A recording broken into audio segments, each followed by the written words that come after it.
first thing we have is public input. Do we have any public that has input? Not from Jim or Maureen. Thank you. Your input of being there is good. Thank you for letting us know our system works. Oh, yeah, we're happy. And happy Easter to you all. Thank you. Happy Easter to you. Yes, Ed? Thank you, Mr. Chairman. Can you just enlighten me on your RSA 91A? Yes, we just had a early meeting starting at 5:30 under RSA 91A 3(2)(a), which is, and as such, we hired a part-time police officer, Peter Beatty from Sandwich, to work part-time in Tamworth. He's from Molten, excuse me. Thank you. Beatty, I think Sandwich automatically, I don't know why. You do fly. Anyway, you're welcome. Thank you for reminding me to do that. Under other moving on to new business, event policy, first read. We have event policy that was brought forward to look at. Go ahead. I just have a couple corrections concerns. Go. Under number E, alcohol sales and consumption, yes, no, not applicable. Requires police department written approval. Police department can't give written approval for sale. Correct. So what I was going to clarify on that is there's a process through the State Liquor Commission that they actually have to approve, and there is probably a form, if I remember correctly, that we do have to sign off on, Right. but it comes by way of the state. Selectmen It's have much to like sign off. the state road use of state road policy for like road races or parades. It's the state's requirement and it's the state's form. We do sign off on it. So I believe there is. I know there's something through the state's liquor commission for that Because stuff. we've had to sign off on those forms as well, because when they had it up the Grove, we had to sign the letter from the state saying the town agreed to it, and when the Barnstormers did it, we had to agree to Right. it, so that we're gonna have to tidy up something there. Wasn't I it don't know. also for at the farmer's market, there were a couple Yes. of things? When they had to I take know where stuff. those ones are. But Yeah, I and then we say, discussed like the event that was going to go at Chicago Lake and stuff like that. So because we had to sign off on the one at Chicago Lake Right, and for we the beer also, tent, and we had to sign off for Barnstormers. we also had to sign off on the outdoor venue at what was Checkers Villa. Right. We had to sign off on that as well. They had a patio area. The patio? What? You had to sign off for the patio at the restaurant? Yep. and I think if it's given away free, then there's different rules Right. or no rules in that sense. So Um, Then F confused me because it says list the potential damages reviewed by applicant, public works director, and parks and rec director in advance of submittal. I think that probably goes on if it's on town property. And how would you list the potential, I mean, Well, if you're gonna put a truck on the ball field, potential damage would be that the turf would be ruined. or like if you were gonna have a contra dance in the townhouse, would you have to say like a window could be broken? Yeah, that's where it's confusing. Yeah, like, We can take it off. I think we should, because down below where the sign-offs are, everything that any damage done would have to be, yeah, yeah. there should be a statement that, you know, any damage incurred, it has to be put back to its original shape. Be it a broken window, you have to replace the window, be it dug up ball field, it has to be brought, The what's fact that? that it's like On town asking property. for like a On town prediction. property, right. The way it's worded, it sounds like you're trying to like predict any damage Right, that I'm could be going- happening, and it's, I what think kind this of is party are trying you to gonna have? encompass Well, any possible scenario, that's all. Yeah, I just think in So part maybe the of, wording part could of filling out reflect the that. application, it says any Right. event held on town property any damage done would, to, yeah. it would have to be replaced and brought back to its original state.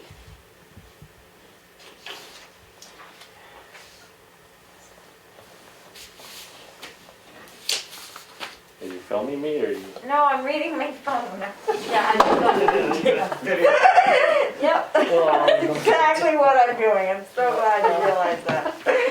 I mean, you could put it down, you know, where they're signing it, something in a paragraph perfect. there. Right, and for any event held on town property, Well, she's already got it, says if town-owned property is being used, the sponsor understands that all town rules and regulations will be followed. right. In the event of any damage, the Right. area has to be brought back up to its original state. Then you don't have to worry about saying they gotta repair roads or they gotta, Right. it's Well, their, right, you don't the have to original list state. it and, yeah. Because it would seem funny, like what if people don't realize all the things that could be damaged? Or something, you know what I mean? Like, Yep. I don't know. You're Um, leaving it sort of up So to same them. thing under 4, I would remove that potential to town-owned property, turf, pavement, et cetera, just get rid of that, 4D and 4 and the, Well, I mean, that's just listing some examples of what the town property could be. well, she can put that in that paragraph that says if you're using town property, examples of damage would be. Yeah. Well, any damage though, I mean, it could be a fence, could Well, that's what I mean. Well, right, that, yeah. be any number of things. Of course, they're gonna have to get permission from the board to There's have no the offense, event if I on circle town property Jessica, anyway. if I circle just, there's gonna be potential damage to town-owned property, being on the other side of it, I wouldn't approve this application because they already were Right. planning on damaging something. Yeah, they're like, ah, No yeah, you offense. ruined the lawn with my truck, you know? You're Right. like,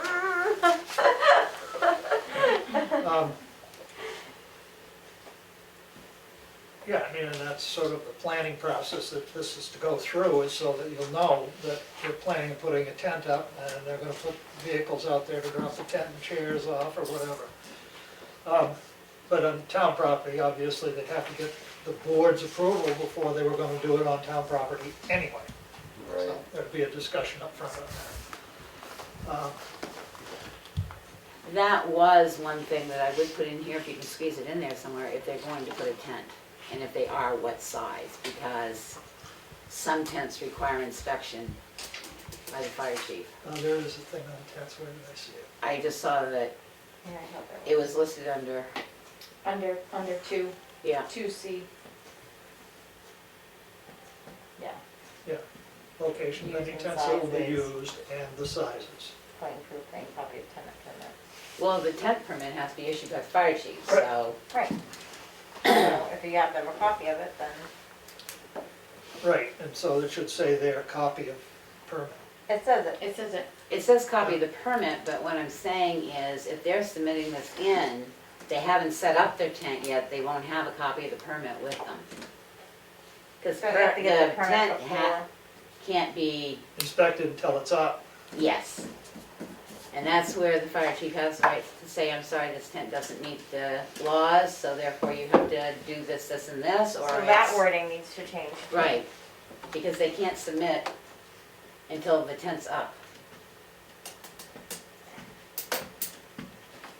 Because depending on the size of the tent, you have to have so many exits, you have to Right. have a written escape plan, you have So to have what so would many you write fire instead, an extinguishers. intent So of, at the end, you can write, like, copy of the tent permit attached when available.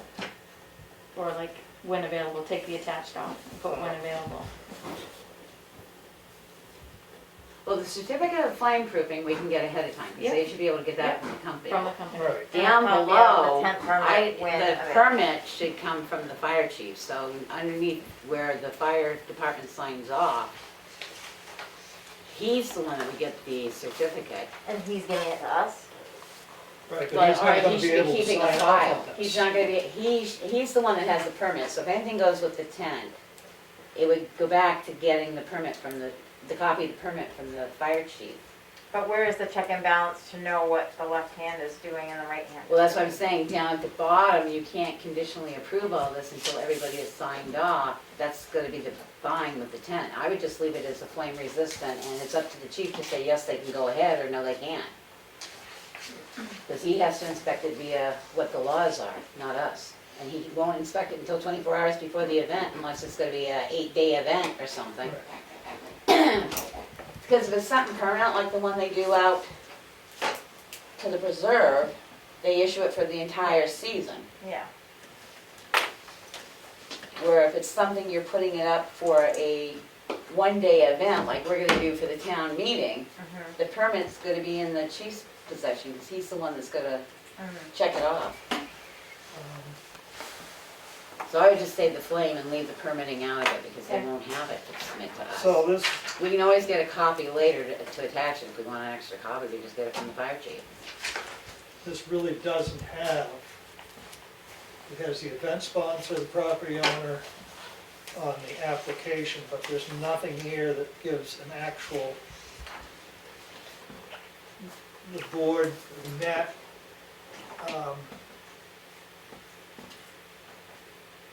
and this is from staff to send back to the board, not, there's nothing here that says the Board of Selectmen approved your event. I just noticed that too, and I'm gonna add it to the bottom. Yeah, she's I got think we room. need to- Yeah, I was wondering where But we she's got the signed minute, up on. she's got the meeting, the board meeting date, Yeah. so. But that's when the department heads all have to have it back to the Board of Selectmen. Right. But no, she's got room on that to sign Yeah, I'll off. put the board names on the bottom. I missed that. Now, the only thing is, in the upper part where it says what you need to fill out and stuff, is in the policy, we need to tell them, I think it's gotta be, most event policies are 30 to 60 days prior to the event. Yeah, I was gonna ask that question. This says it must be reviewed at least 7 days prior to a selectmen's meeting, but we should put on there somewhere that they need to submit it at least 60 days before the event.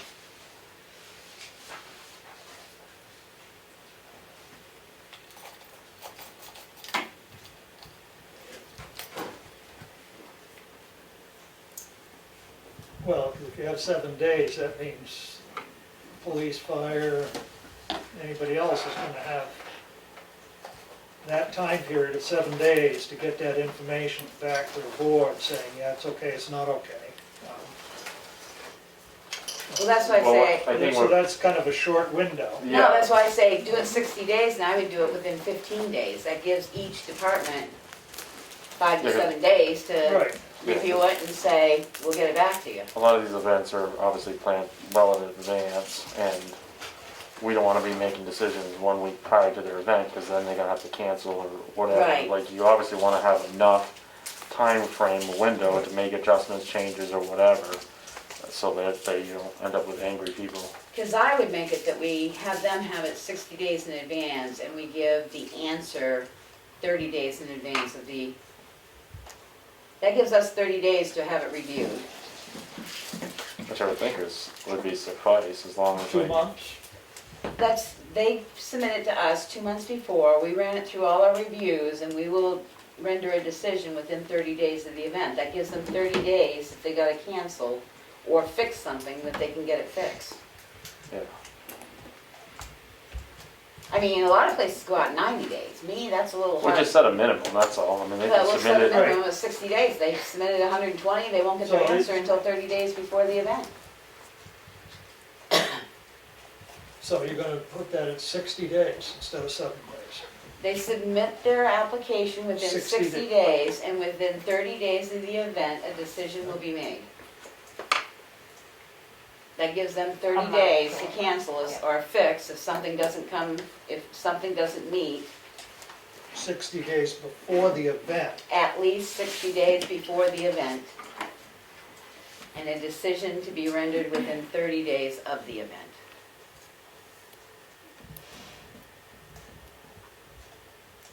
Because that So gives this our, language will have to change. Yep. right, I'll change it up.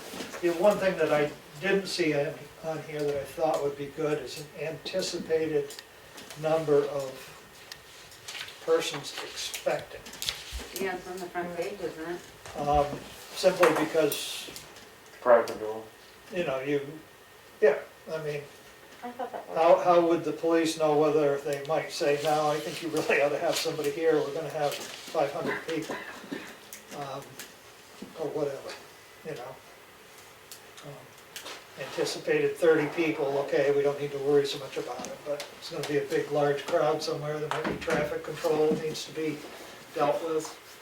So having a number of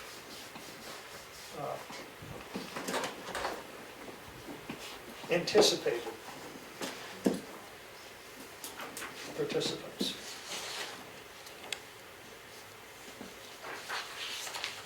See, I read it, but I didn't see, I saw a number, which I thought were the number of participants. I didn't see the word telephone on the edge. Yeah. Well, that needs to get moved. And, Yeah, just anticipated gathering size yeah, should be what it should be. and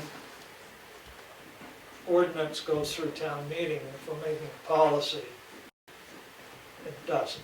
I don't know if we can do an ordinance by board. I think an ordinance would have to be, Should We we could change do a it to a policy and change it to an ordinance for next year to get Yeah. it on. if you want to take it through Closer, town. because as you know, you can you can adopt an ordinance at the board level in anticipation of it passing at a town meeting. Once it's been printed up, held the public hearings and all that, but we don't have time to do that between Right. now and. Yeah. All right, I'll That's change what I that was to policy.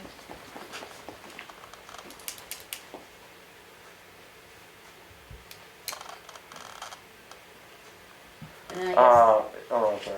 go ahead. I know this is the application portion, so is there a, Policy portion. yeah, so Yeah, like, have to be written. okay. So I mean, that's the only thing to me is it's just to spell out who this applies to, and I'd just be very cautious about Right. walking that line of, because, I mean, is it going to apply to wedding venues that have an established location?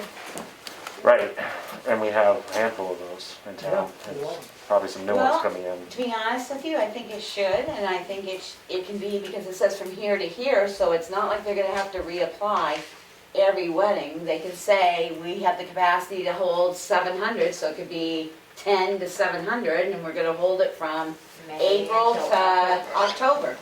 Yeah. Or we're gonna hold it from January 1 of 2021 to January 1 of 2022. Yeah, I mean, I ran into this for a venue that was quite off the beaten path. And, you know, lo and behold, I get out there and there's 3 coach buses, you know, lined up on the side of 113A and, you know, a rocking wedding venue, you know, which was all under control, whatever, you know, and a complaint came in by the neighbor, but the owners of the venue had already spoke with the neighbors, made them aware, you know. I just think it was a question of like how late the noise, you know, how late they were allowed to play and so on and so forth. Right. And, you know, and I asked when I talked to venue owners, like, if you don't mind, could you please give us a heads up so we are aware of it and, you know, that we know what's going on, because there are concerns from some of those venues, not the venue themselves, but obviously participants of the venues. But we can also put a caveat in here for event venues.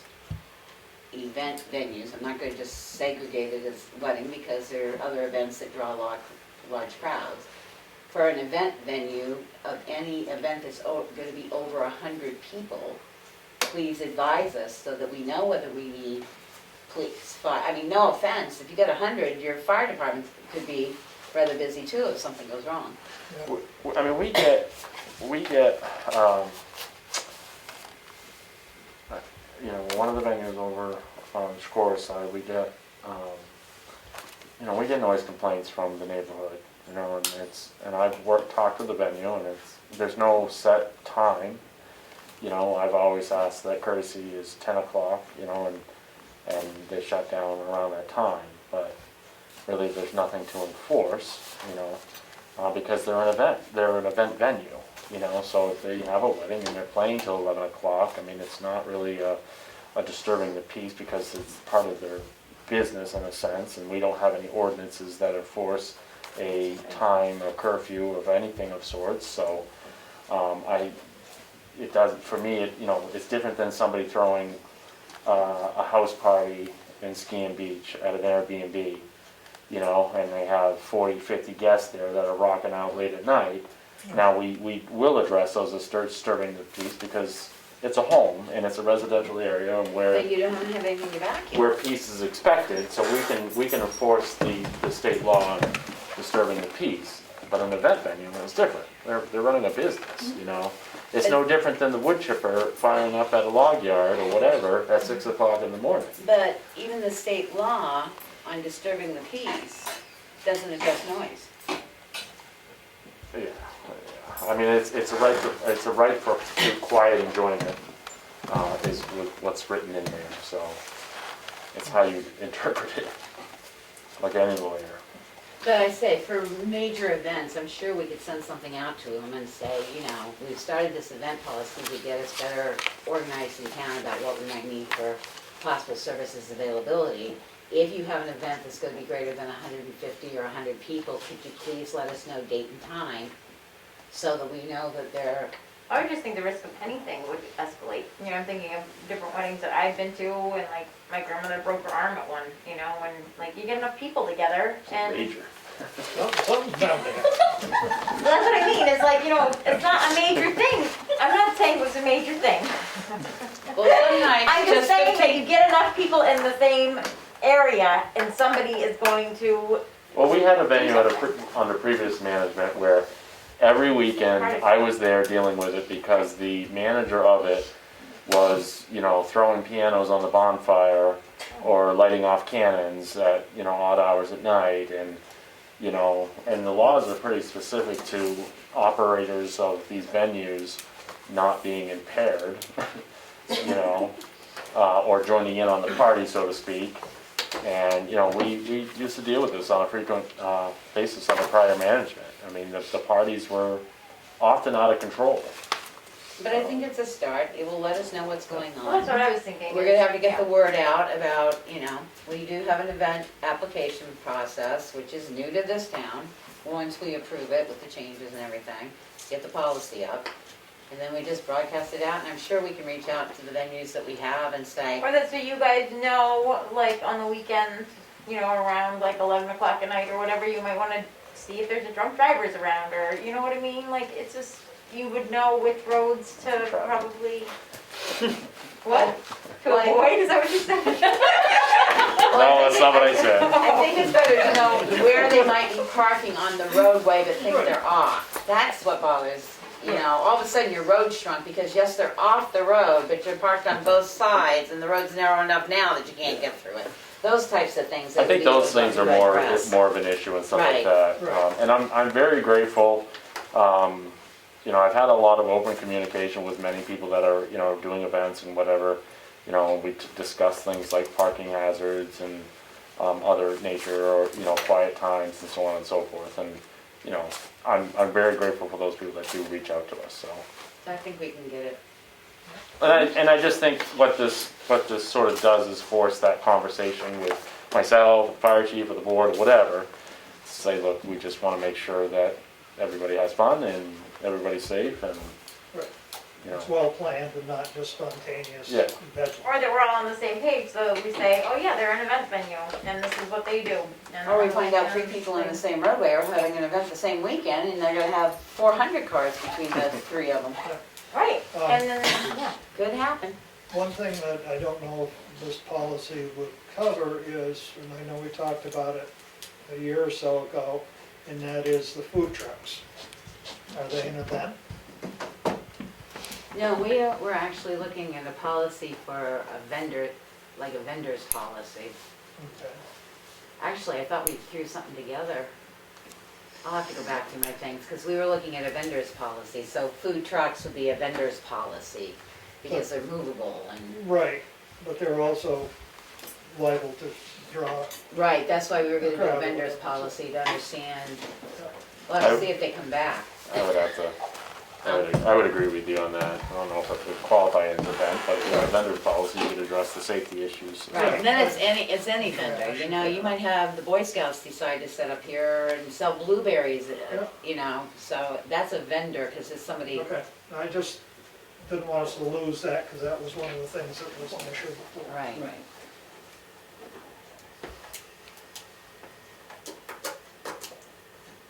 Linda?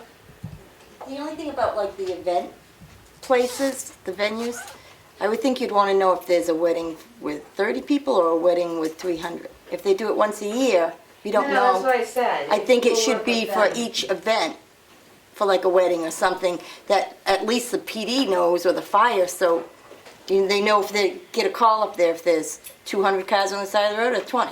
Well, that's what I say. You can get it for a year and ask them if they have an event that's gonna be over 100 to notify us immediately so that we can notify the proper. I mean, Rather than because- having them fill out, because a wedding event, they probably won't be able to fill it out 60 days prior to hold the wedding, because they book them out.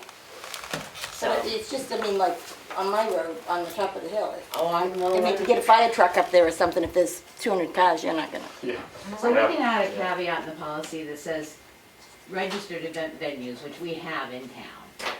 We will ask that, you know, for every event, they tell us what the guest count's gonna be or what they anticipate for a guest count. And all I really just want to do is have that conversation with them to just say, please keep cars parked to one side of the road or whatever the, you know, the location is, or if you have on-site parking, you know, like, you make a very valid point. That one at the end of there, I don't know if I could recommend one-sided parking because The road's too narrow. the as it road's is. too narrow and soft shoulder with a, you know, a fire truck that needs to go up through there. So they're gonna have to be on the property. Yeah. And that does create a problem, it create a hazard. If it's wet, that, you know, they can't park them in a field or whatever, you know, I mean, it's, Well, that's the nice thing about, if they, Just for even the if they fill it emergency. out for once a year, that gives the police chief and the fire chief a chance to go up to that venue and say, where's your parking gonna be? Because it can't be on either side of the road because the road's not wide enough to get a fire truck through. and I mean, are they liable to put signs up, parking on one side, or is it the town, you know, things like that. So, Well, then you go to our traffic and road policy. Yeah, and we have a right to remove vehicles that pose a safety hazard. Right. But obviously we try to get people I to mean, move. and that's part of the thing that we run into with parking in town is that we've never had a comprehensive zoning ordinance that would say, if you build an establishment, you have to have. you have to have parking for the establishment. But people don't want to do that in this town, so. I mean, years ago, the police farm used to have, Ears are ringing that you just said the Z word. I know, everybody's lit right out. Hey, I'm all out of here, don't worry. I mean, years ago, the horse farm in front of my driveway used to have events. You'd come home on a Sunday with a 40-foot camper, you couldn't get in your door yet, and they were all off in the woods riding horses. I mean, there was no policy or nothing then, but I mean, you just, you know, I mean, it's, they should have been notified they can only park on one Well, and side. that's what I say, at least this is a start. Yeah, oh, Fire and definitely. police can go up and actually look at the venue before they sign off Yep. and say, where are you parking? You can't park in the road, the road's not wide enough as it is for a fire truck to go down through. Yeah, yeah. So, So good first step. have to write the Okay, policy up. thank you for first reading. Okay, next is the administrative update. You skipped one. Oh, office reopening plan, oh, I did. I wanted to skip that one. That's what I thought. That was an intentional thing. That was voluntary blindness. Well, I asked to have it put on because a lot of things are opening up around us, even though don't listen to the counts in the last 3 days. As how we could open, not necessarily tomorrow, but to get a plan in place so everybody's well aware of it before we start. The problem is, we had talked about making this a one-way shoot-through at one time, but our handicap entrance is at the back, so anybody that's handicapped has to come through the back. We have the plexiglass in place, except we would have to increase a portion of it in the administrator's office, because it does not go, if you stand behind it, it's still You have to hang open. another one there to Yeah, block. it's got the bottom where you can slide stuff through, but it doesn't go high enough to cover eyes and stuff. So the thought was, the town clerk tax collector has a lot more business than administration. So to let them enter through the front door to the town clerk tax collector, sort of move our sign back so it sort of blocks off by the bathroom, it's like, you know, they can still get by it if they're handicapped and get out or whatever, but not go beyond that point. The doors would have to be open, the interior doors would have to be open so people can see, wow, there's somebody there, I can't go in. Because it's either mask or 6 feet. So if somebody's in there, chances are you don't want 2 people in there because there's not 6 feet at the counter to stand apart. and to look at it as opening like that. Once you open that, then we're gonna have to look at this room and see how we can redesign it to let people back in here as well. So I would say, right now, it looks as if everybody's making their next decision about April 30th, about how much more to open up. But we wanted to sort of work it through and have a more concise plan than just going, okay, we're opening the office tomorrow. Well, I mean, the issues that I see coming right up is requirement for more cleaning. Is that involved? Or Yes, if they were not worried about cleaning anymore? Well, we're cleaning now. We clean off the things that are touched, so even Kim cleans off her doorknobs now Right. because people Right. touch the doorknobs. I know she does, But- but now you're gonna be in and you're gonna have the seat out here, you're gonna have people sitting on the seat. you're gonna take the No, seat. no. I mean, I mean, we I'm have just trying to done, throw out things so well, that and everybody's I'm glad you did understanding because what we we're can doing. answer them. No, the seat would be removed. That's why I said, Okay. there's one person standing. For the administrator's office, I think they should still call ahead for an appointment and then they're let in through the door. You don't get that much, no offense, at the administration's office because the fire, well, No, as a general rule, because Yeah. we're not doing fire permits anymore, so that wiped that out. We're not running off a lot of tax cards because we have them online now. If we see that picks up, but no, it's one person in the building for each department at a time. No chair sitting, no. So what we're cleaning more, not really, because we'll be cleaning one less door because the doors will be cranked open. You won't be washing those doorknobs down because they'll be cranked open so people can see how many people are in the building. And we can still keep the bathroom closed. So, With what, I'm like locking wondering it if or there's something, some or way it's that not? you could have on the door that says, when somebody goes in, it says occupied or oh yeah, full. And then, I'm just trying to think of a way. well, I think on the door it will say, if you see someone standing at the counter, you're not allowed in. One person in the office at a time. You look at those little signs from the outhouses that says occupied. Well, I mean, Oh, but that's a problem, yeah. I mean, who's gonna? I know that I was just at a restaurant the other day and outside it says one person in, to speak to the hostess. And you had to open the door to see that one person was there, so you shut the door and stand back and wait for them to come out. People But might they're not not coming out, look they're in. going further and, well, Right. from here they come out. Right. So- If they open the door Well, and that's see it. there's a You sign back that away. says, Somebody's there, you open the door. If somebody's there, If you they're not close the going out door the and you back back, away. then- Right. The only exception to that is our handicap, because our only handicap access is that back door. Sounds confusing. Well, it's not once you get it designed out and get people to understand it. Because the other thing is, because of contact tracing that has not gone away yet, you have to keep a list, no different than a restaurant, you're gonna have to keep either a name or a telephone number, so if somebody in the office comes down, that you can contact the people that were in the office that day. Just like we do at our meetings, and then we destroy it in 14 days. But I think we're gonna have to start thinking about reopening up, because other towns are opening up, other businesses are opening up, and the after today, I don't I'm pretty understand how sure we're that the gonna open up. governor is going to open most of the state up after April 31st. The meetings are gonna seem challenging to me unless we do it like at a townhouse or something, because we're like, fairly maxed out with however many people are here right now, with the 6 feet and the, whatever.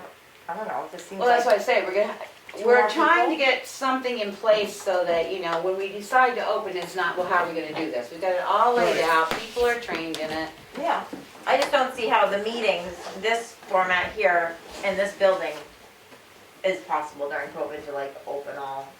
Well, If April 31st, he opens everything up, he may be done with the mask and the 6 feet, you don't know. You don't know what's I next, mean, what he's listening gonna say. today, and That's again, I'm not the firm believer that the vaccine saves everybody and you're totally Or that everybody's Protected. My question is but- really how many people are vaccinated? Right. Well, right now, in the state of New Hampshire, it's only 17%. Yeah. You don't okay. get, Yeah, we're not even Yeah. at but 20%. that's not what I'm saying. I'm saying is that if he releases all the emergency orders, now the mask and 100 person gathering and masks and the 6 feet are only good until April 21st right now. If he decides April 21st, he's opening the state up with no mandates, there's nothing you can do to keep people coming in, because they can challenge you. So we're just trying to think ahead to say, how can we do Yeah, no, this? And that was our plan right now, is for the 2 offices, no, we won't have the bench there, it'll go down the Yeah. basement or someplace. But then the next logical step is people are gonna say, well, your office is open, when's the selectmen's meeting's gonna open back up? I said, I'll keep Zoom forever, because I think that allows a Well, lot I of mean, people Right. Yeah. to come in, whether they wanna come into the meeting or not, they can still Zoom in. But how can we set it up so you can get people back in your meeting room? I know at the library, when you go in, there's a little sign with it on the desk that says, please use the hand sanitizer when they walk in to get in. Right at the entry, a lot of places do that. Yeah. My I bigger mean- concern on this whole thing is, if a governor says, well, skip the mask thing, everybody hills to the wall, take your mask off, have a party. I don't wanna be there. Sorry. I I guess you can zoom in. Right, like that's, I mean, I mean, literally, when I hear that, I'm like, okay, so after the 21st. Because it's the same I might thing, start there doing it. will be people, even after it's opened up and stuff, that will continue to wear masks. Oh, yeah. For their own, and that's not questionable. Right. But you are gonna come to a point where things, they're relaxed now. oh yeah, We've got businesses right in town that are opening up. I just, And that's why I said, I would never get rid of Zoom, because I like Zoom. Even after a pandemic, if we Zoom's all great. can go back to a foot apart from each other, we would stay with Zoom, because that allows a number of people, if they don't wanna come in, or they're feeding their kid and they still wanna watch the selectmen's meeting or something, they can sign in and watch. no, I think Well, that, and I was able to zoom into a meeting when I zoomed into a lot of meetings, Exactly. because I was out. So it like allows even us to, Right, you know, whatever. so, Becky, I know at the That constitutes a library, quorum? they set it up, Mary kinda did with the staff, kinda had meetings to figure this out. Then they had a couple of the library trustees come to the door, and it was kinda like a walkthrough to see Where the how it are worked, and- you know, to keep one person outside, inside, and all of that, and I think that's, and I think that's We where can we're do going. that, I right. think we were doing it, but before, the idea was this would be a walkthrough, you'd start here and go there, right. and that's not I don't think practical. that's practical. No. It isn't, I mean, and if somebody's handicapped and they need to come to the town clerk, Right. they can they're come gonna through. have to come through, You know, so, and the thing is, if they're coming in and you have a sign there, if somebody's at the town clerk, please wait here. That's right. yeah. And I think on the front door, half the signs need to go away. Well, If you're they- gonna add a new sign that new says sign. one person at a time, it take you 45 minutes to read everything out there. We'd be pulling down It's all too much of out the there. signs. And the only other thing is the contact tracing. We would have to either ask for a phone number or a name for anybody that comes in. And it sounds crazy, but then every 14 days, you take that day, last 14 name days for a while. previous, and you destroy it, because you don't need it. What about other buildings, your office, Dana, would you open that back up? I don't know, I mean, we can. We kinda meet people in the parking lot with warmer weather anyway now, and And you've got the plexiglass up down there, don't you? we have a glass shield, and it's just like a 3-inch vent underneath. That you, So but I that say it keeps us covers light. high enough, that's, yeah. Oh, yeah. Yeah, I mean, you know, we The could, only other not a question, big deal. and the only other well, I think when we open, we should open everything together, not have this one not open and this one open. I think we as a town should think about opening our buildings under the same sort of protocols. If you're gonna come in, you're gonna have to leave a name and a phone number for contact tracing. That information will be destroyed in 14 days. Same thing. The only thing is the fire department. Because that's wide open, and we'd have to work with them to see what they wanna do, because people do drop in there. There's no plexiglass out there at the office or anything else, so that would just be one other building, because he shut down the central station to public when we went into this, so that's the only other thing. But to think about it, we'll get something thrown together, but I think it's going to end up coming sooner versus later in life. Well, it's been a year, so. Well, Becky, I don't mind working, you know, with you doing walkthroughs and just seeing if you wanna do something like that, so we can just kinda look at the building when you come in, you know, involve Kim. And it's Karen. pretty easy to see if somebody's in your office to post there that please stay outside until the person. that Yeah, you're we don't, talking to is- I mean, it's a pretty rare occurrence to have, you know, a line at the door, you know. Well, drug take back day. Well, okay, yeah, That's coming up. valid, but outside of that, Yeah, you know, I mean, it's pretty typically, easy, and the signage should stay the same, so they don't go down and see, Dana says, walk right in, and this one says, wait until, so we'll do the signage up just like we did for the closure and everything else, and get everything together. So we're ready. I didn't say Yep. we're gonna open tomorrow, but we're ready. But same thing, even setting up this room, if you think about it, if we did a diagonal or something like that, that you could get people in and still have people 6 feet apart, because, you know, some of us aren't 6 feet apart and some of us are. Right. And then with the Add more vaccines, people and. even today on the thing, I will give him credit, he did say people still need to mask and social distance, but they are pushing this vaccine like crazy in the next 3 weeks, and Well, everybody thinks if you got vaccinated, you can go hug, kiss, you know, go wherever you want, I still travel, got no one for that. so, I know 3 people that have gotten vaccinated that have gotten COVID since, so. well, the fact is, it The answer doesn't to relieve that you is they from had- getting COVID. the answer to that is they were exposed to COVID before their second dose. They did say on the news today that you are not fully vaccinated unless it's 14 days post your second vaccine if you require 2, or 14 days post Johnson & Johnson. And don't quote me from the conference, but basically it was portrayed that the people that have developed COVID were either exposed before their vaccines, so the 14-day period hit them and that's why they got it, or some people will not develop an immunity from the vaccine. And you Oh. can still get Right. COVID even though you're vaccinated. They're saying that now, everything out there says no. Well, I you agree get with the- you, get but the- everything Get a is. flu vaccine, you can still get the flu. Absolutely. Yeah, So what's the difference? Right. well, you get a measles vaccine, you can still get the measles.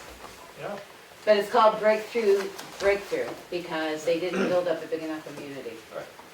They're Anyway. already talking to boosters for fall. Okay. All right, end of that, we'll get All something right. more together Thank for you. discussion Yeah, and it see. has to happen. Just right on, Jake. Okay, bank balance is $2,352,827. That includes both AP and payroll. I wish. I have been training with the assessing clerk, and that's gonna continue over the next few days. I did leave a message with the Attorney General's office per a discussion we had last week, and I'm still waiting to hear back. Sheldon sent out a couple emails that I forwarded to you guys. The first one regarding the personal wireless service facilities warrant article. He wants permission to put it in the newspaper and on the Tamworth Exchange, kind of putting it out there that everybody agrees with it. I did tell him that the board doesn't recommend things that are on the ballot per se, but however, you guys did approve it through the hearing. But I'll get back to him with your decision on how you want him to handle that. I know you- I mean, I'm just concerned, I don't, if it was our, I think it's a slippery slope to try and make a decision for voters. I know voters, if they want to call you up and ask you personally what you think of it, that's one thing. But for the board to be saying we want the town to pass this, I think that's moving in a dangerous direction. I think the same thing. Did I misunderstand that they just want permission to inform people it's on the ballot? No, No, they that we want to, in approve their it. article They to want- say the selectmen back this this Oh, okay, I ordinance. did And I don't think we misunderstand can, because it's a zoning ordinance. I mean, Yeah. it's basically a zoning ordinance. I don't think we can. Yeah, I don't think it's advisable. I mean, he can put it up on the exchange. He can put, that's what I anything up thought on the he was exchange. asking. Well, is He can can he- put an article in the Right. paper, but I don't think we can say the Board of Selectmen support this I don't zoning think, ordinance. yeah. Well, and I think at the last planning board meeting, it was discussed, the one that I attended, I don't think they're expecting opposition. They just want to inform What it is. what it is, Right. and then, they did ask if the board had approved it. Well, and I said, we don't approve it. No, it's the voters that approve it. Right. Right. The Right. planning board presents it, and the voters approve it. But Well, and I as, you know, said- I do like that they're informing the voters about what it is that's gonna be on the ballot, because I do think that's important for the voters Well, to and it's understand what they're gonna vote on. mainly just revisions to the ordinance because of the state guidelines that they have to follow, so Right. it's nothing Just new, it's, informing. Well, and And- I'll email it out again right before town meeting, so if people get really, one a nice advantage to having it posted on the website, you can just send out a blast email Yeah. alert on it again too, so. But I don't think we can back it. No. I don't think we can give a judgment one way or another. I don't think we can give a judgment, but I do think that it's good that they want to inform people. Oh, yeah, it's fine, but I mean, So did you read the write-up that he wrote? Yeah. So, can it say that this updated ordinance has been completed to the satisfaction of the town planning board and the board of selectmen, period, and then leave out with both bodies recommending its approval at the upcoming ballot session? yeah, I mean, We that's, can take that, we have to take the recommendation I mean, right now, because right? we are part of that because we have an enforcement piece to it, so it's, what So it's it's on the saying ballot is that because the of us. planning board brought it to the select board saying, does this work for you guys as well? And Yeah, we had a public hearing on it, so it's Right. Yeah. already been done. Yeah. Okay. But I think the part about recommending is, Yeah, we can't recommend. is Okay. dangerous. So, Okay, and the other one was about, approval of a grant for an additional porta potty at the beach. No, it's not the grant. They've got the grant, I believe, because we're not in the grant business. It says it's seeking a grant. They're seeking a grant from the They Tamworth want permission. Foundation, Right, I but they believe. want, but They would before they like- go through with it, they want the board's permission to place it there. What they're asking is to put a Yeah. third porta potty at Chicago Lake at the north end. Wouldn't it be fourth? Because there's one in there now. At the north end? No, but there's a porta potty on the road. There's one in the Grove, and there's one, I guess I'm confused with what's considered the Grove. the road is by the the bridge. bridge. Right, There's one there, one there. and then there's one just as you pull in, The island. in the center of the island, Pickle Alley. Pickle Alley. So, That's why I'm leaving. Really? Never heard of that one. Close, but not that one. And then we gotta put one down Down close to the south end, at the yes. north end, Well, I The consider that. Tamworth. The Tamworth Beach. Tamworth Beach. It is good. But I guess where, they're gonna have to put it in the woods because there's no parking down there now. You can barely turn around. If they put it, Plan to put it out of the way, it's not gonna be. Put it down by the rocks or whatever. no, they wanted it at the other end, by the trees. I think it'd be great to have a porta potty there so people don't pee in the lake. Put the Tamworth. I think it's like, you know. People are Good luck in the with lake that. whether you got a porta potty there or not. I mean, I don't have a problem, but I know there was a whole thing, what, 4 years ago, 6 years ago, about the porta potties down there on the lake to begin with. What about them? All the rough types of personnel that were all hanging out in there 24/7. Hanging out in the outhouses? Hanging out around the lake due to the porta potties. Oh, They were okay, having- I'm sorry. All right, So I don't care, I It's mean, an that's April some, Fool's I make a meeting. motion that In case you're we wondering. give consent to the Chicago Lake Conservancy to place a porta potty at their cost at the Tamworth only north end area. Second. Hold on. Oh, Where did I put that? At the north end. Tamworth only parking. will that be insinuated that the outhouse is only for Tamworth residents? Well, since you're only supposed to be in Well, there, it's, if you have a you know, camera unless sticker. somebody's walking down the There. beach. Make sure you have your sticker before you use the outhouse. Right. Really? Okay. I did, I seconded it already. Further discussion? And they will maintain it? The town does not Yep. maintain it? We're not. Before They don't maintain it. Just so that, No, so that's included in the Hot motion, July day. that they will place and maintain. Take a dip in it. and maintain. Yeah.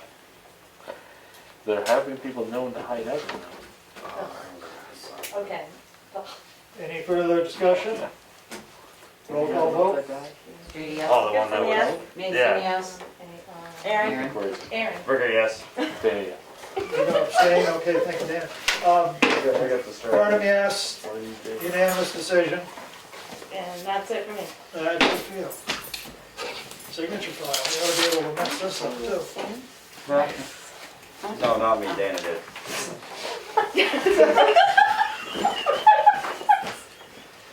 All right, These April Fools only. I'll leave. Once. I'll take a hit. Have a good night. Okay, next we have the Selectmen's minutes from March 25th, 2021. Motion to approve. Second. The only thing is that I guess I'd like them to say minutes at the top, not notes. Well, you said notes for the last month, so, okay. we'll Well, I change it just to happened to minutes. notice it. I'll fix it. Hey, Oh, Dana. Oh, that's cool. that's the trouble. Any errors?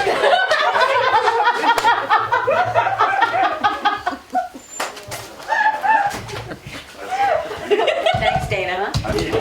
You see, you would fit. It's the switching though.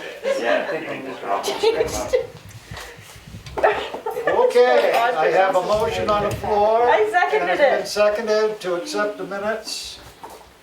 Roll call vote. As Streety, minutes. Goodson, yes. Mason, yes. Burger, yes. Barnum, yes.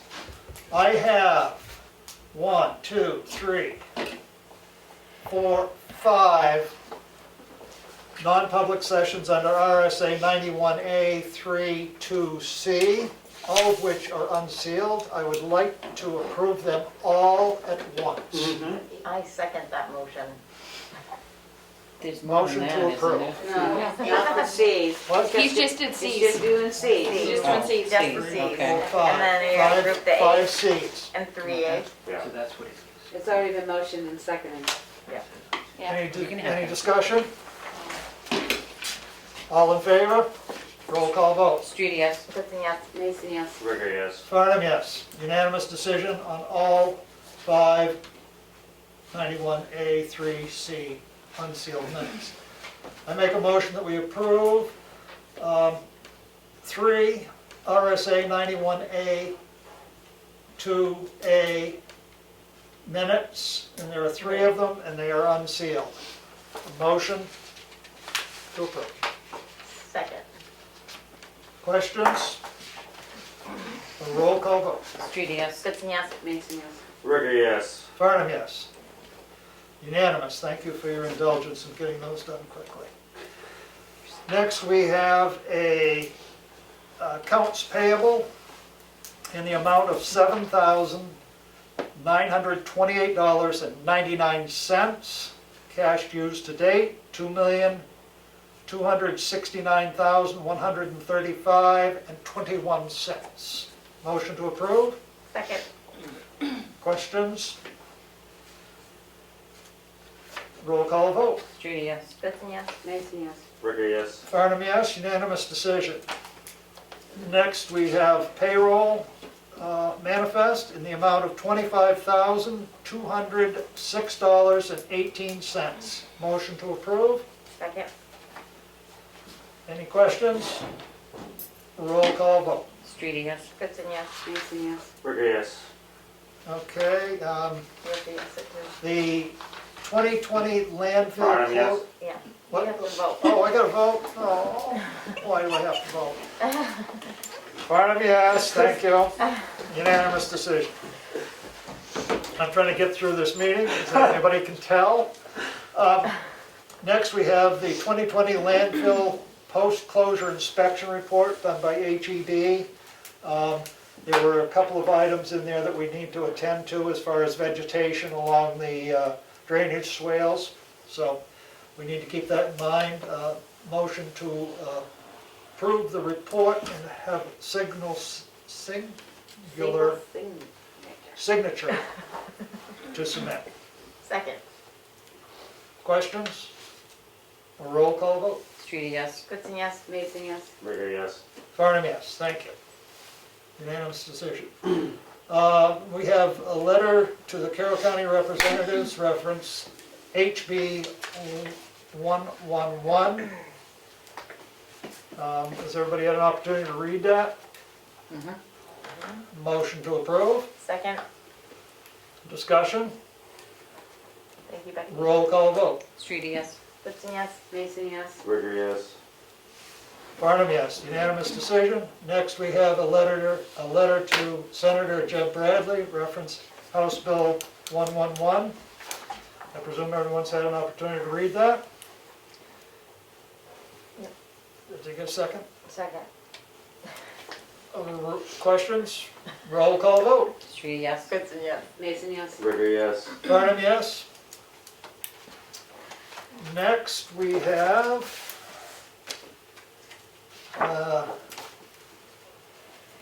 a tax assessment for yield tax, timber, from map 414, lot 71, in the amount of $560.56. Motion to approve. Second. Questions? Roll call vote. Streety, yes. Goodson, yes. Mason, yes. Ritter, yes. Farnham, yes. Unanimous decision. Well, you wanna do that intent to cut? That was for that, or? He's doing them as they're in that folder. Oh, I'll get the next one. Okay. The next is a notice of intent to cut wood or timber, and this would be on map 406, lot 33. This is off Fowler's Mill Road. Acreage of the lot is 99 acres. Acreage of cut is 89 acres. Motion to approve. Second. Questions? Roll call vote. Streety, yes. Goodson, yes. Mason, yes. Ritter, yes. Farnham, yes. Unanimous decision. Next, we have a notice of intent to excavate for map 201, lot 39. Road access is off 113A. Total acreage of lot is 65. The date of the original 155E2 permit is 4/89. Motion to approve. Second. Questions? A roll call vote. Streety, yes. Goodson, yes. Mason, yes. Ritter, yes. Farnham, yes. Unanimous decision. Next, we have a notice of intent to excavate for tax map 210, lot 3. This would be off Gilman Valley Road. Total acreage of lot is 34. The 155E2 permit is on 8/2/1991. Motion to approve. Second. Any questions? A roll call vote. Streety, yes. Goodson, yes. Mason, yes. Ritter, yes. Farnham, yes. Unanimous decision. The end of the signature. Selectmen's update. Mel. I sat in on the interviews for the administrative assistant candidates. And just to remind everybody that the Easter egg hunt will be Saturday at noontime. Stop by and see the Easter bunny. I already saw it tonight. At Remick Park in the History Center lawn. Okay, great. What? So what kind of spitball? It's on the same one, but. Kelly. I don't have anything this week, other than my game. Okay. Aaron. Not a whole lot. Helped a couple citizens move some trees out of their yards after that windstorm. Other than that, not. Oh, seems like the commodities stocks are doing a little bit better, so transfer station metal-wise might be bringing in just a little bit more revenue. So that's a good thing. Good. Fill them up. But other than that, slow week. Becky? I have been researching a tri-axle roll-off truck in regards to possibly transporting ourselves. With that, I am also getting a cost for a salt spreader body and a dump switch and go body. The rationale, if we're going to present all avenues, that if we're only hauling in and out twice, then maybe we can haul our own gravel and stuff as needed for the highway department, or maybe have them have an extra sander if they want to keep their plows going and just have a sand truck. Plus, it would keep somebody busy if we're going to have to hire somebody to drive a CDL truck. So I've done that. I have a meeting coming up. It sounds like it's far away, but if you can think of any questions, I have a health officers meeting coming up May 12th, of which Dr. Chan, the state epidemiologist, will be present. From a meeting I attended the other day about a large celebration in Tamworth in the fall, the question came up, do we know what the percentages of vaccinated people in our town or in the county? And at present time, they're not keeping that data, they're just keeping vaccination data. So I'm going to ask him if that's something possible. Right now, they're not. If you can think of any other questions you'd like me to ask him from the town, I will gladly submit them to see if we can get an answer. There also is going to be on that panel Dr. Marsh discussing the new guidelines for health officers and the new law that's going to take effect that allows health officers to have a little bit more authority. I played with the website today, so if you go and look at it, everything keeps disappearing and people say, where's that notice you put in and stuff? So I asked them if there was a way to elongate, no you can't, elongate our center. And he said, yes, we can go 6, 8, 10, as far as we can go. So I had him bump it up to 6 news bulletins on the front page. And as you notice, when they did that, it also spread these out so they're not quite so scrunched up.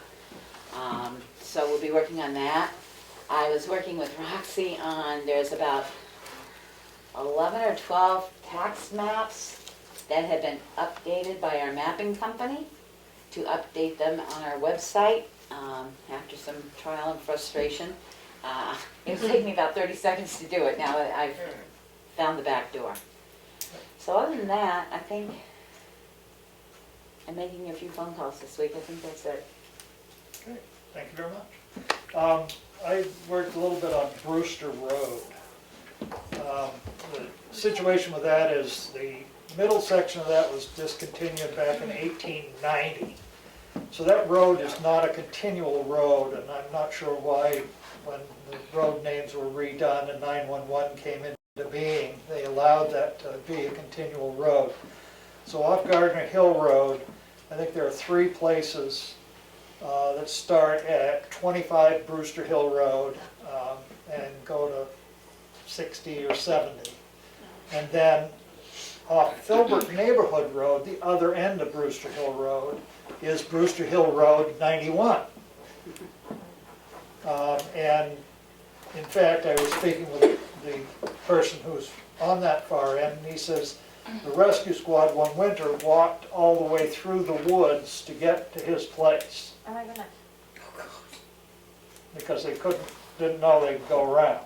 So there was an issue with the road, and we've had a resident bring up the issue that people are trying to deliver packages and they try and come in one end of the road and they can't get through because it's not a through road anymore. I did discuss with him about possibly changing the name on his end of his road, and he was not at all thrilled with that. You know, he's been there for over 50 years, and he's about to be 80 years old, and he thought that he probably could stand to have it stay Brewster Hill till he was done with it. How about the other side? I haven't talked to anybody on that side. Oh, okay. But that's something that I think that the board needs to address as a safety issue, because you get an ambulance call for you know, 91 Brewster Hill, and if they think they're coming in from this end, all of a sudden, it's taking them an extra 10 minutes or 15 minutes to get where they need to be. So, If they're not walking. yeah, especially if they're not walking. I was gonna say, that must have been quite a hike. I know, that's what I'm thinking, like. an Yeah, I emergency can't call quite- and- Why would they get out? I can't hike place it? why they would actually do that, but then, that's what I was told.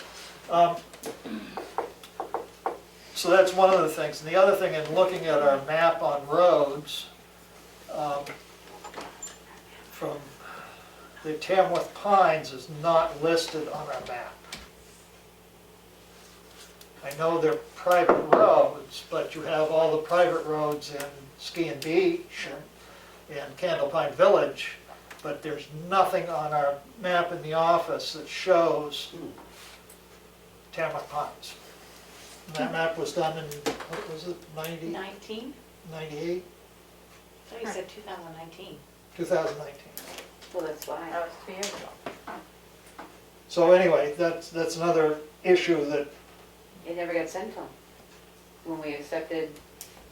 The name change. well, I mean, Well, remember they were in here because of all Oh, the yeah. roadage and all that, so we Yep. changed, they came up with the names of the roads are changed in there and everything, so I think we need to get it back to our map company and well, I say- don't know if it's our map company. This is the state map, the 911 map that Oh. is in the office hanging out.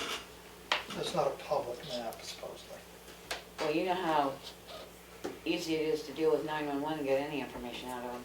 Yeah, so anyway, those are just a couple of issues that I can, Well, should we send something to 911 and say you need to update your 911 map to, well, I mean, no The map offense, should it's be- Concord that's calling out down 911, telling people where to go, and if they don't have those roads on the map, then, So do we ask the people at the other end, Gardner Hill, Brewster Hill? what they want to call it. Right. If they would mind if changed Well, for safety purposes.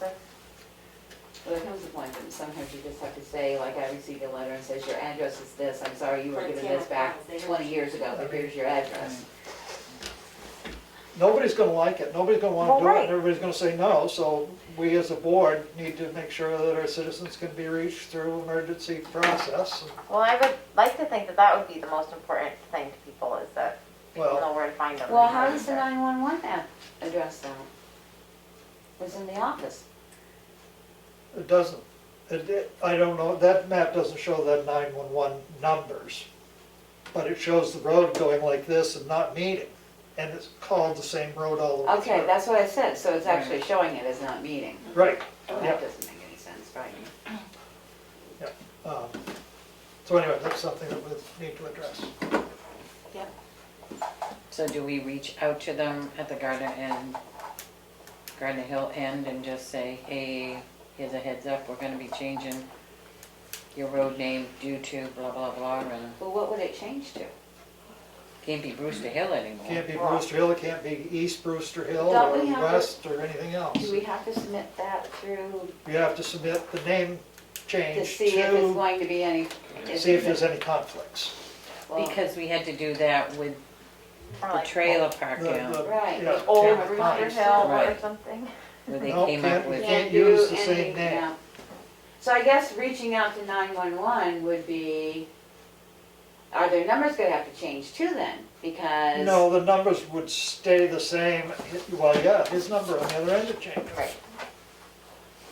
So I guess our first thought is to reach out to 911 and say, you've got this road listed, we've got 91 on one end and these numbers on the other, and it doesn't even connect. Right. How do you want us to go, who's gonna have to change numbers?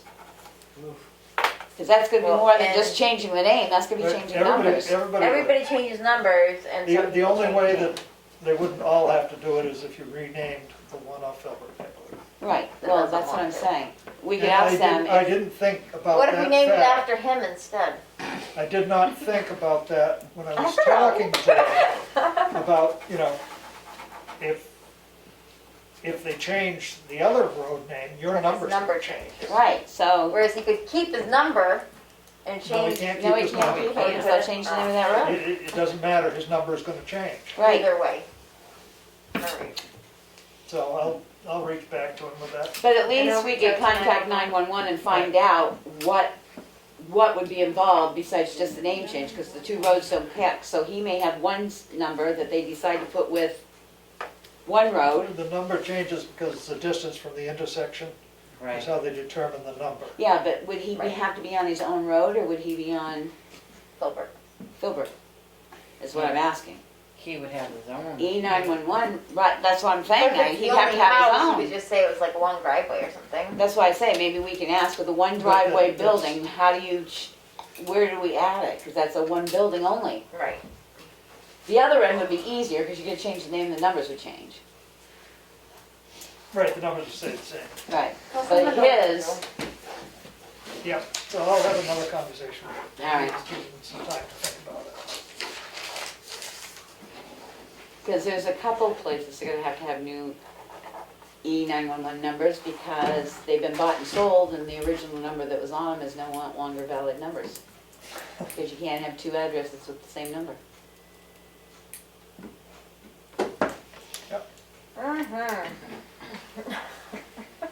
This happens when people have a piece of property and they put several houses on it. It's one 911 address, and then they subdivide, and then you get this problem. Yep. Anyway, so it sounds like a lot of fun, doesn't it? Absolutely. Right! Yay, team! Yeah. We do have another non-public. Is there any other public comment? Jim and Maureen. Hi there, this is Maureen. I'm still learning a lot about stuff. I'm still on the steep learning curve. When you folks discussed a letter to Jed Bradley and your signature file, I didn't see that in my copy of tonight's agenda, nor do I know what the letter was about. And so I wondered if I should have interrupted you at that time to ask you what the letter was about. And, you know, what is the, I hate to interrupt you when you're in the middle of business. I wait for public comment, but That's fine, It Maureen. might- Thank you for bringing it up. We did discuss this Last week. last week at our meeting. This was the House Bill 111, which is an act that is going to change individuals' rights to sue municipalities. If there's a question whether the Constitution of New Hampshire has been violated by a municipality, people would be able to sue. And our concern on it is that, well, I'll read it. What the heck? Dear Honorable Representatives, and this would be also Dear Honorable Senator, the Board of Selectmen of the Town of Tamworth wishes to express their concerns regarding House Bill 111, an act establishing a cause of action against the state to protect individual rights. In number 4, this chapter shall constitute a waiver of sovereign immunity by the state of New Hampshire and its political subdivisions, and acceptance by the state and its political subdivision of responsibility for an agent's act under the color of law, under the common law theory of respondent superior as required to enforce this chapter. The board has 3 major concerns the Tamworth Board of Selectmen wish to express to the Carroll County representatives and to our senator regarding the passage of this bill. 1, the increase in the amount of taxes that will have to be raised by a town residents to support a budget line for the legal services to defend the town in lawsuits that will now become common practice if this bill is passed. We believe that most towns and cities will have to at least triple their legal line in their budgets, which will increase the tax burden to residents of the town. 2, the increased cost of liability insurance premiums due to this bill will be an additional burden to the budgets of towns and cities in the state of New Hampshire. We believe that most towns and cities will have to substantially increase the liability line in their budgets, which will increase tax burden to the residents. 3, inability to fill vacancies for town elected or hired positions to run for town and city government is already a difficult to fill empty elected vacancies for town and cities now. Removing indemnification for those doing the job in good faith will increase the burden to fulfill any vacancies. Even with the understanding that you cannot be sued individually, but may have a suit come against the town or city, then in return you could be terminated or removed as an elected official. The Tamworth Board of Selectmen asks that you consider all the possible ramifications that will be felt by towns and cities if House Bill 111 passes. We ask you consider killing this bill during your session this year, the Board of Selectmen. That's what the letter was. Thank you very much. I remember last week's discussion. I just didn't know if that was pertinent to this letter, and I certainly agree with the content. Should a resident be able to know the contents of a letter like that before you approve it?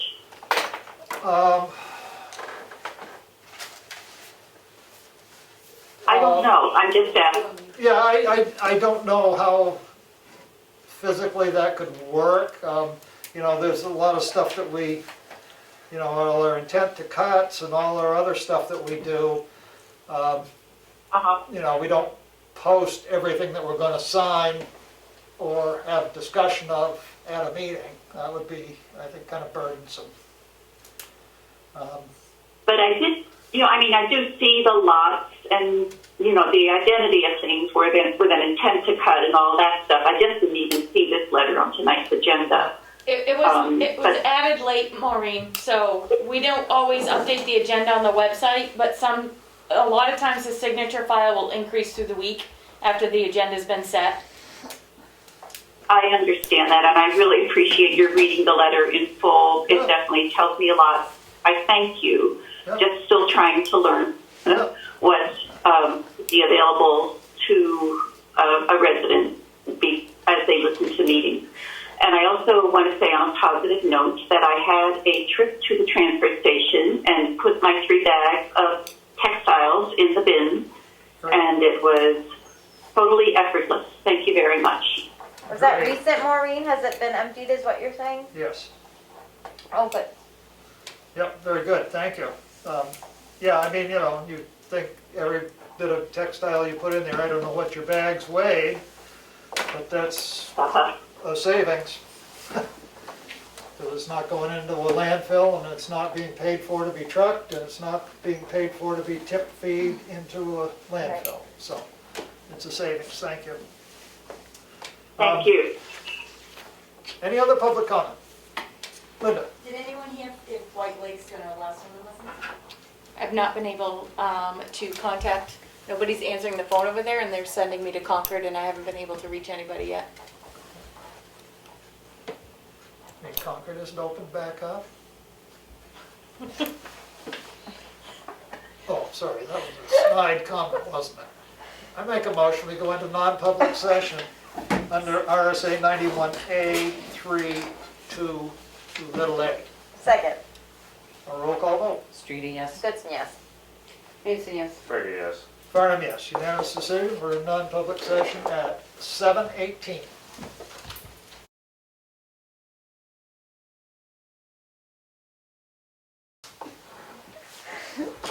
Make a motion, we come out of non-public session. Second. A roll call vote. Streeter, yes. Goodson, yes. Mason, yes. Fergie, yes. Farnham, yes. We're out of non-public session at 7:37 p.m. And we had the first session, session number 1, RSA 91A 3(2) little a, be session 1, will not be sealed. And we had a second session, RSA 91A 3(2)C, which will be second session. That also will be not sealed. Motion to adjourn. Second. Everybody happy? Mm-hmm. Do we have to do the motion from that? Oh, yes, I'm sorry. Oh, Rescind yes. my motion to adjourn. Yeah, okay. Rescind See? my See, you second. jumped the gun, Well, didn't you? I didn't jump the gun.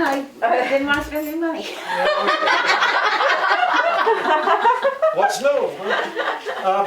I'm tight. I make a motion that we hire per diem Selectman Mel Streeter and, or select person, Mel Streeter and select person Becky Mason to work in the office as we have not been able to fulfill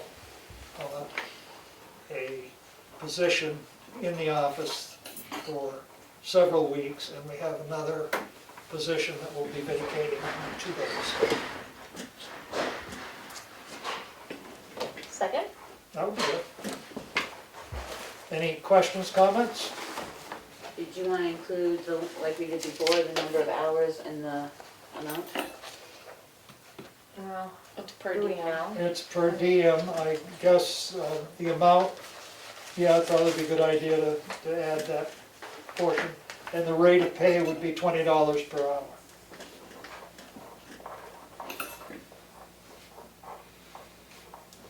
Does that have to be part of my second? Yeah, if you want to Okay. update your second, Yeah. that'd be great. Second. Any questions, comments? A roll call vote. Abstain. Goodson, yes? Abstain? Ricker, yes. Barnum, yes, that would be 3 yes, which makes it pass, and 2 abstentions. Motion to adjourn. Second. Non-debatable, motion to adjourn at 7:39 PM. Thank you all. I didn't need to tell you what to do.